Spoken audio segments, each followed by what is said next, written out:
Ayun na. Nagawa na yung motor ko, oh. Ama, ano ba gusto niyo ulam?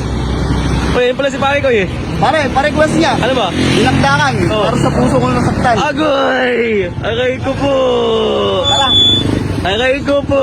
Hey guys, simulan na natin ang pagluluto ng dinakdakan. Unang-una, hinuwa ko muna yung mga sibuyas na puti at sinunod ko na din yung mga siling berde. Tapos hiniwa ko na din yung mga sibuyas na pula. Nung makita kong kumukulo na ang tubig, hinulog ko na din yung mga baboy. Ayan, tapos pinimplahan ko ng asin at paminta lang. Tapos tinakpan ko, hinayaan ko lang kumulo. Habang hinihintay ko lumambot ang baboy, hiniwa ko na din ang mga kalamansi at sili. Pagkatapos ay pinunasan ko muna yung kutsilyo at ginamit kong sangkalan. Nagsimula na din ako magpiga ng mga kalamansi at chinek ko na din kung malambot na yung baboy. At ayan, pwede na, pinatay ko na din yung kalan. Nagparikit nga pala ako ng mga uling at nilagay ko dito sa aluminum na lagayan. At dito ko mamaya ilalagay yung baboy. Ayan, hinayaan ko muna umapoy yung mga tissue sa ilalim. Tapos sinunod ko na din ilagay yung mga baboy. Ang style ko dito is hindi ko siya iihawin, pero ikukulob ko siya para makuha natin yung smoky flavor. Guys, iniwan ko lang siya ng 1 oras. Tapos chinek ko na din at inamoy ko na din. At guys, effective siya. So ang advantage lang ng method na yun ay hindi mo na siya kailangan bantayan. So hahayaan mo lang siya. At depende pa rin sa inyo to kung gano'n nyo siya katagal iiwan. At pagkatapos nga nun ay hiniwa ko na din yung baboy. Tapos nilagay ko na din yung mga hiniwa kong sangkap kanina, like yung sili,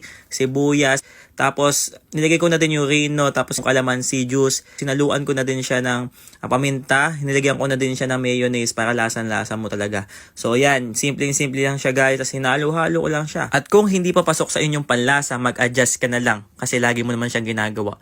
Aray ko po, aray ko. Hindi, joke lang guys. Ayan, tapos na tayo. Aray ko talaga. Sakit nun ah. Dahil nagugutom na nga ako at nilagyan ko pa siya ng itlog guys. Para medyo special, no?